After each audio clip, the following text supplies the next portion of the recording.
Welcome to this short series of Autumn EdTech Vodcasts. My name is Gemma Gwillam and I'm an educational technologist within the United Learning Technology team. This autumn series is designed to provide a little more guidance and advice around the various sections of our digital strategy toolkit for schools. This is a collection of resources that we've made available to United Learning schools on United Hub, our internal SharePoint site, as well as externally via the DFE's EdTech Demonstrator resource website. There's a variety of things in the toolkit itself, but ultimately it's a self-service toolkit, which after schools walk through, it will support them to plan and write their own practical digital strategy. For this first episode, I'm happy to introduce Bruce Wilson. So Bruce, before we get started on this first episode, shall we start with some introductions? What's your role in United Learning and your background in EdTech? Yeah, morning, Gemma. Thanks for that introduction. It's nice to be here. So, yeah, my name's Bruce Wilson. I'm on the same team as Gemma. My role is one of educational technologists. I largely work with secondary schools and all through schools within the group. Because of the work we're doing with the Demonstrator Schools program, I'm also currently co-leading the technology department at United Learning, and specifically I look after the sort of non-technical bits, so the educational technology bits, if you will, and what that really boils down to is supporting and helping our schools within the group, within the United Learning group, and beyond the group as part of the Demonstrated Schools program, really with their digital strategy. That's what it boils down to. And I've got a really good team around me in technology and beyond technology, to help schools do this well and to make it affordable, which is important as well. Yeah. So I'm getting on a bit now. I think I've been doing this for, I don't know, 25 years or so. I started as just a bog standard teacher like everybody else, and got interested in using technology in classrooms. This was long before the days of interactive whiteboards, and that interest just sort of grew and grew and grew. I left schools for a while, had about 8 or 9 years in industry. That was with at the time, one of the country's sort of biggest suppliers of EdTech. So, got to work with lots of schools, got to explore lots of things they were trying, worked on some new school bids, putting technology into schools with a fresh white bit of paper. So that was interesting. And then returned to schools as a middle and then a senior leader, leading on EdTech. And I've been with United Learning, I think, coming up 8 years now. So sort of taking all that experience and trying to help and support leaders, beyond the group. And it's been really good, actually, to extend our work as part of the DFE's pandemic response, outside the group. Yeah, so I'll be quiet now. That's enough about me. Brilliant, thanks, Bruce. I think it's really interesting, and it's useful for everyone to know that we're not just presenting tech, we have been in the classroom as well. So it's great to draw upon those expertise. Well, it was a long time ago for me. I know less so for you, but yes, I think I agree. That's an important point. So first things first, where can United Learning schools and schools engaged with the EdTech Demonstrator School programme find the digital strategy toolkit? Okay, let me just share my screen. If you can let me know, Gemma, when you're seeing this. It should pop up in a second. Yeah, that's great. Thanks. Can you see that now? Perfect. Right. Yeah. Okay. So I'll answer that in a couple of ways. So so as Gemma said in the introduction, this is a toolkit. It's essentially a collection of resources, and we'll explore them in a bit more detail in this vodcast series. That's the whole point.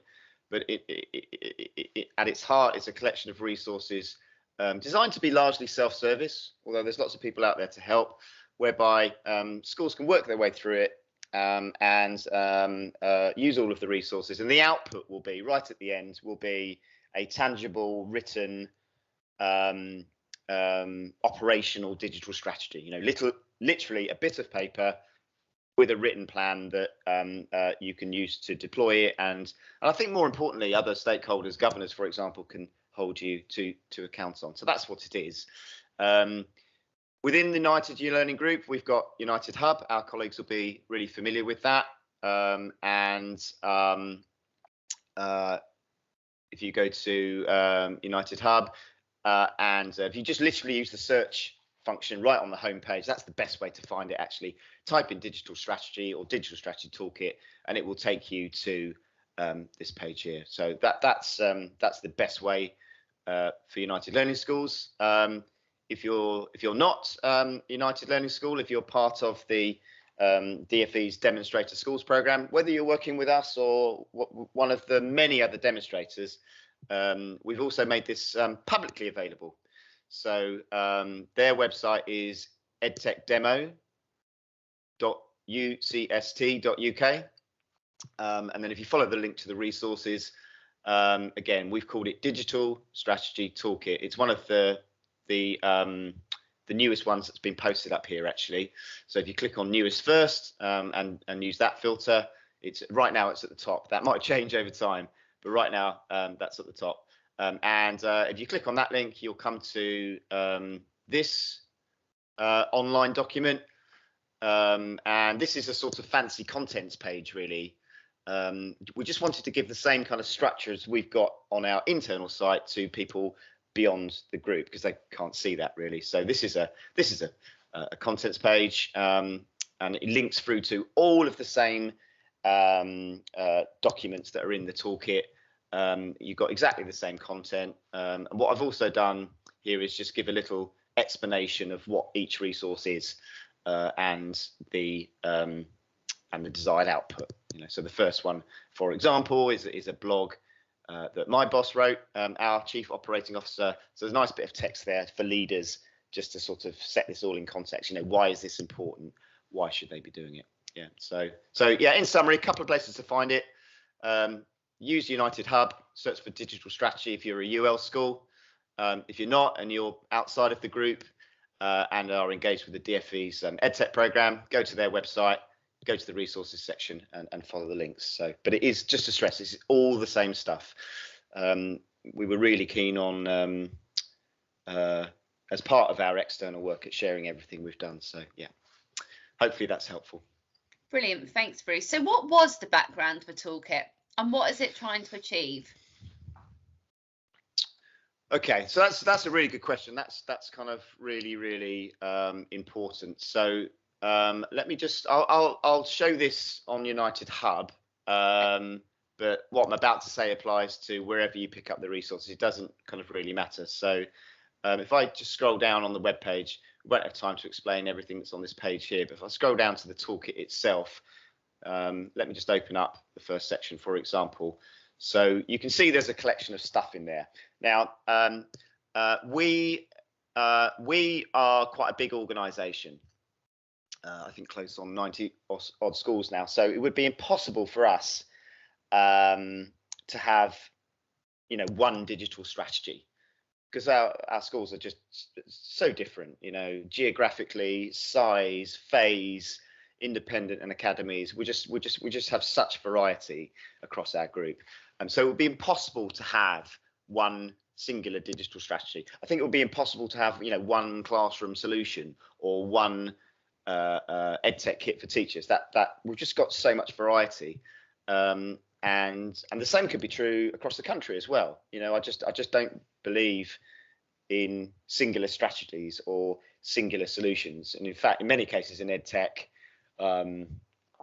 that's proved not to work. You could look at perhaps the way the Los Angeles school district gave every teacher an iPad and thought that would, change the way education worked across thousands of schools. It's proven over time not to work. So I'm going to answer this question in a sort of slightly politician's way. What this isn't is one solution or one strategy. What it is, and this is the background behind it, is a collection of resources so that schools can write and create their own vision and their own strategy, importantly in their own context. Okay, and those two things are kind of different. So what you're not going to find in this toolkit is we think this is great, we think this is the best, do this. That's not what it is, and we don't believe in that approach anyway. But what you will find in it is a series of things to do, and some of those are very practical, like get someone in charge of this locally, get a leader, and that leader should be on senior management and understand teaching and learning. That's a practical step, and form a group of people around them. But some of them are more things to sort of think about and discuss. So for example, there's a range of resources describing the pros and cons of various types of educational kit that might go into a classroom. So it's that kind of thing. Ultimately, the design philosophy of this is that schools think about the right things, make the right informed decisions, and come up with their own strategy. That was ultimately the background. Brilliant, thank you, Bruce. That's really useful. Can you scroll back up to the top for me, please? Because I saw some rocks, and you've got something about big rocks. So what's rocks that section all about? Yeah. So again, good question. So, and I think this is something to reinforce, I think, both the schools in the group and kind of beyond the group. Let me just try to. That's a bit small there. Let me see if I can make it a bit bigger. Hopefully that's a bit bigger on your screen now. Oh yeah. That's great. So yeah, good question. We what I just said around schools considering this in their own context is true to the philosophy. It's really what we kind of believe in, and that would be true whether you're a United Learning School or not. Ultimately, a digital strategy can mean many things. However, we reflected on our time before, during, and after the pandemic, and said, right, we are where we are. We want to, sorry, horrible government expression, but we want to level up. We want all our schools to be in the position of the best schools. We don't want any teacher or learner to be left behind again. Not for another pandemic. I'm talking about in normal life. We don't want any child, whatever school they're in, whatever phase or whatever type of school they're in, to be disadvantaged.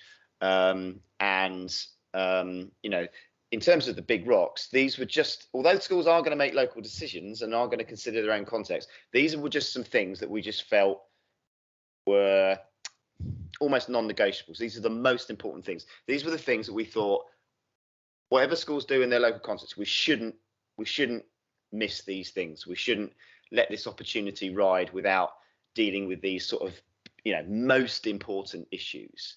Now, you're very free to agree or disagree with them. That's not really the point. I think the point, particularly for an external school, when you're doing this and when you're starting this exercise, don't get into the weeds sort of straight away. Think about what your big rocks are. Now, for us, they're the things that are on the screen there. We want to give a lot of thoughts to equipping our teachers and our classrooms with the very best ed tech, and that isn't just about shiny new boxes. There's a stage before that, which is we do a lot of work on what great teaching and learning looks like, what a great lesson looks like, and that's well established within our group.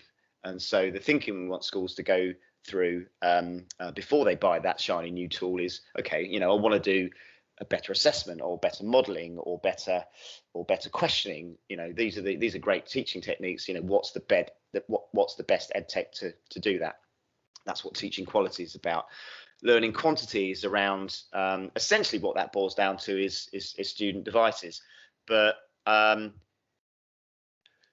think it would have been really easy, wouldn't it, just to buy more Chromebooks or make just to fill the gaps that the pandemic has left. We haven't got that many left, really, and that would have been quite an easy exercise to do technically and financially. But it's not really the point, is it? Yes, okay, students have got devices, but as we come out of this pandemic, what are they actually doing with them meaningfully as work at home or homework, if you will, that's going to help their learning tomorrow or consolidate their learning from today? So it's that thinking about how does this fit with the learning process that's most important. And then we've got a third strand there around software, which really builds on some work that we've already started. We use, for example, Hegarty Maths right across the group, but and it's been really successful actually. But we want to consolidate that work, take a much more strategic approach, horizon scan for other bits of software like that outside of maths that are really good. They contain really good content, give personalized analytical results that students can use and teachers can use, and so they can be more accountable for their own learning. So yeah, in summary, lots of flexibility within the toolkit, but these were some things that we just felt we shouldn't miss. You're very welcome to borrow those, but the most important thing is, I think, for schools is, before you start on this journey, give some thinking to what your big rocks are. They might be very different from us. You might be in a special school addressing very detailed SEND needs. You might be in a school which is dedicated to the creative arts and want a bit more of a creative inquiry-based approach. I don't know. Your context is going to be very, very different. But I think it's really important to sort of zoom out. What are our most important things? And that's quite a good starting point. Oh, brilliant. Thank you, Bruce. That's really useful. Now, today's vodcast is all about leadership and governance. So what are the key documents that people will find within this first section of the Digital Strategy Toolkit? Okay, great. So let's get into the toolkit in a bit more detail. So as Gemma says, we're going to do a series of these. We want them to be quite consumable, sort of half an hour-ish or 45 minutes, and it'd be impossible to show you everything in that. So the plan is basically to go through this kind of section by section. So you can see, and this will be true whether you're picking it up in the hub or outside. You can see there's 5 sections. The leadership and governance piece, a section on auditing, a section on classroom and device refresh, a section on financial planning, and then there's a final section around, basically how to write this down. So today we're going to focus on the first one, essentially. So let's just kind of open it up, just so you've got a sense of how this is kind of structured. So if you were on the EdTech site, you'd be clicking on all of these links with section A. I'm just going to show it in the hub today, but it's the same section. It's exactly the same stuff. So firstly, on the kind of structure, we've put an overview on all of these sections. Actually, we've put an overview at the start, and that will always kind of just sort of almost set the scene really, and give you an idea about what's in the rest of the structure. So, for example, there's that blog I already kind of mentioned, and if I open up this document 1.3, for example, you can see that there's a nice sort of infographic there for leaders, just to kind of summarize the process that we're going through here. So and that's a sort of never-ending process that will never be finished. One of the things we see with the best schools is they don't just go through this in year 1 because someone at MAT is telling them to do it. They're constantly reviewing this. It's an annular cycle of visioning, planning, or reviewing that, of auditing, seeing where we're at, of refresh, of making sure that that's financially affordable and sustainable, implementation, and just keeping all of that going, really, including supporting staff along the way. So that's quite a nice sort of overview of all of that.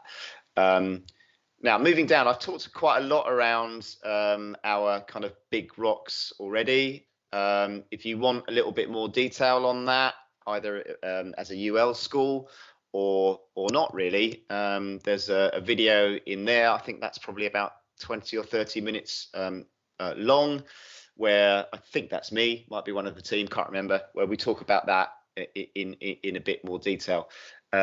So one of the things I was quite keen on doing with those videos is giving the audience a version of it. So I won't play that video now because you're already bored of me, but what you might want to do is adapt that in your own kind of context. So let me find here. Let me put that up on the screen. So the PowerPoint deck that sits behind that video, where I just basically do a voiceover, we've also made that available, right? So and we've made that available with the audio and without the audio. And now, why have I included that? Well, it really points back to what I said about adaptation in the local context. You know, please use those slide decks. If you want to change the big rocks, change the big rocks. If you want to change the timescales behind that cycle, you know, kind of change that. So what we're trying to do is share the videos that we've produced for our schools, but also make the resources available so they can be adapted. So that's that section. As we go down, this section is sort of quite important, really. So it's quite important. This isn't unique to EdTech. This is, you know, before you're starting any kind of strategic project, you know, it's very important that leaders kind of set the vision. Okay, set the direction of travel. What is it we're trying to achieve? You know, an inspiring piece of content that they can use with other colleagues. So that's what that section is all about, really. There is a United Learning technology vision, which again we've regularly shared. I won't go through all of that now. Really, that's designed to, like I said at the start, it's not one vision. That piece of content is designed to inspire and sort of instruct how a vision might be structured, for example. So there's a section on learning, there's a section on teaching, there's a section on management, administration and communication, and sections where all of those kind of things intersect. You know, there's a series of text in there that can be used so that schools can you know, sort of copy the style in many respects, and you know, kind of create their own vision. So that's sort of quite important. What else is there in this section? Okay, yeah, these workshops are sort of quite important. So let me find one here. Again, I won't go through all of this now, but just to flag that it's there, really. So there's a series of kind of workshops in here that schools can just pick up, so that without our help, they can run perhaps a senior management team workshop designed to get the ball rolling with regards to an EdTech vision. Okay, so if I scroll down, some of these bits at the start, some of these bits at the end are, you know, there's some questions that you might ask that are going to stimulate a response and, you know, generate some content for you. There's also some management theory at the start here. Those of you who've done any studying in this kind of field will recognize that model, for example. You know, if you don't have a vision, if that bit's missing at the start of this process, ultimately you can have well-skilled staff, all the incentives in the world, the best EdTech resources and a plan, but, you know, if you don't know where you're going, that's likely to be a confusing journey for people. So that's there. And again, they are editable PowerPoints, and you can adapt those in your own kind of context. What else? This one is really, really key for us, this Word document here. So let me just pull that one up on the screen. That document there. And again, this is editable. This is a Word document, so this isn't you know, the way it absolutely has to be.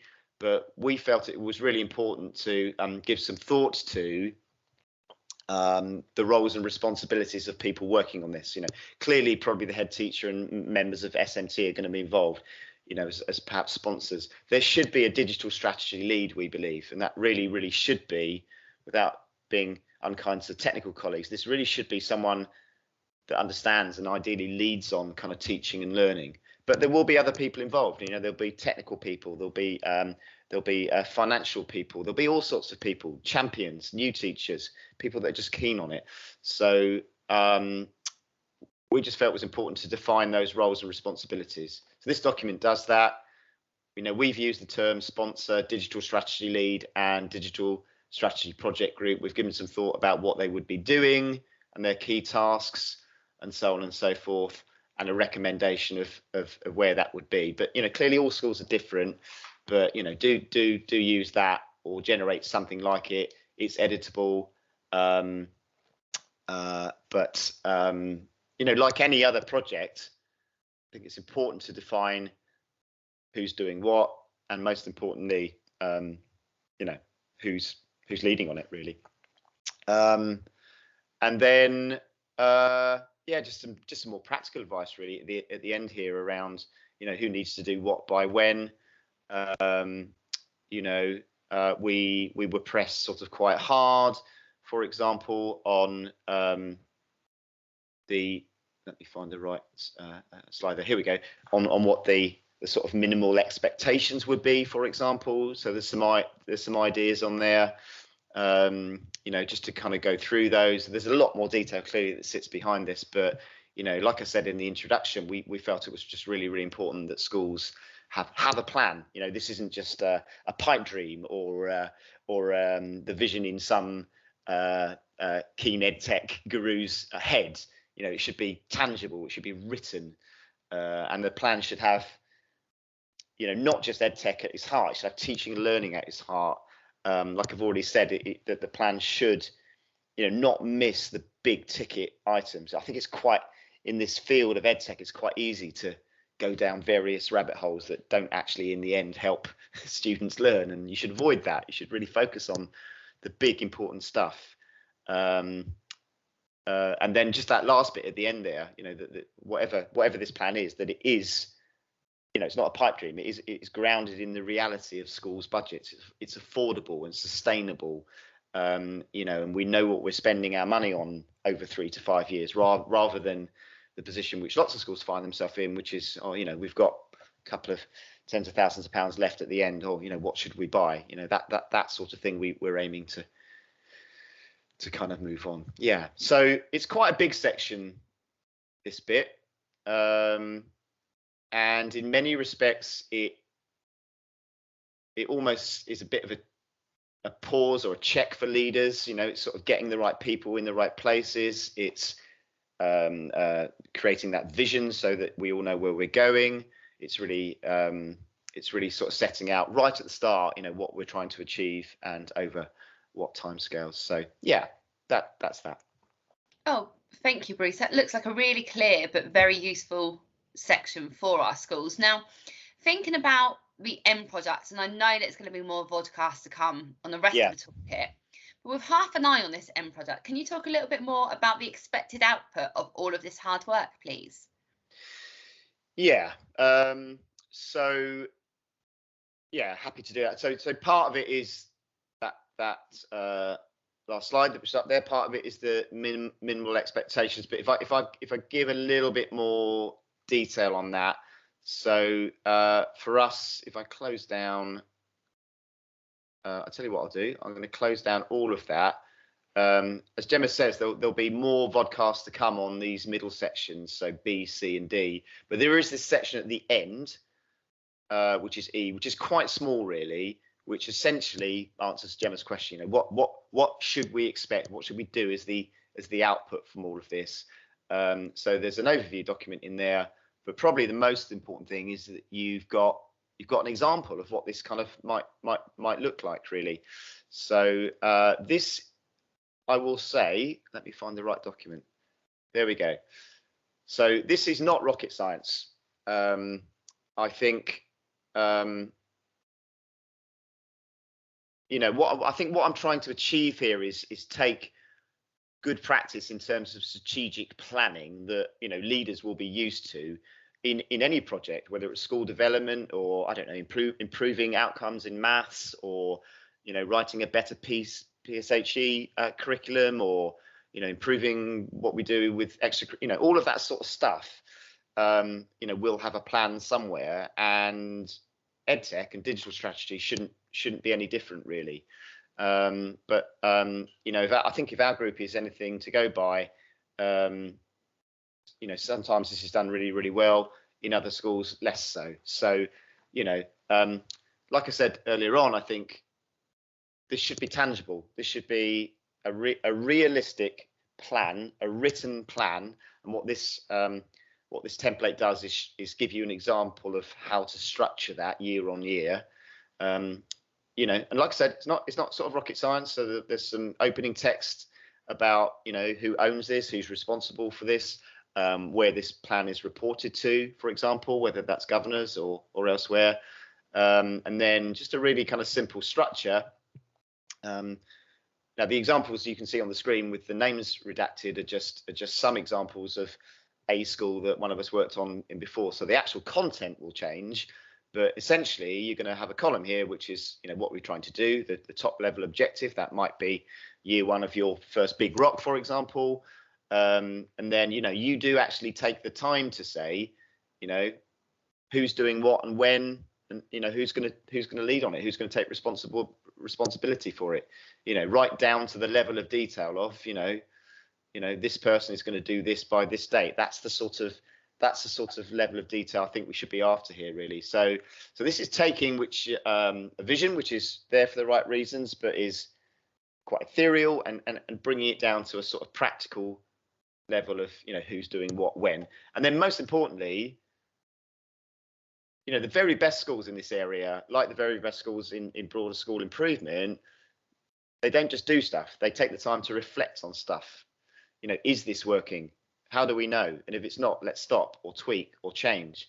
You know, so like I say, this isn't rocket science in terms of strategy planning, but it is an attempt to bring all of the rest of the toolkit all together in one tangible plan that can be shared around the school, and wherever your reporting mechanisms are, if you're a head reporting into a regional director, or if you're accountable to a committee within a governing body, or if you're a line manager, you know, you can refer back to this, and, you know, it's a structure to hold people to account. And like I say, I think my experience in EdTech is the very best schools do take this approach. In other schools, it's a little bit more year on year, hand to mouth, or just the output of you know, somebody who's really, really keen, but just, you know, their individual ideas, which will only get you so far, I think. You know, that's the sort of the output. Well, thank you, Bruce. I do hope that everyone that watches this finds it really useful. And I should say now that do look out for future episodes, which we're going to intend to run live, so we can answer questions from the audience. And these are going to be on the following dates. We will make sure we publish these as well.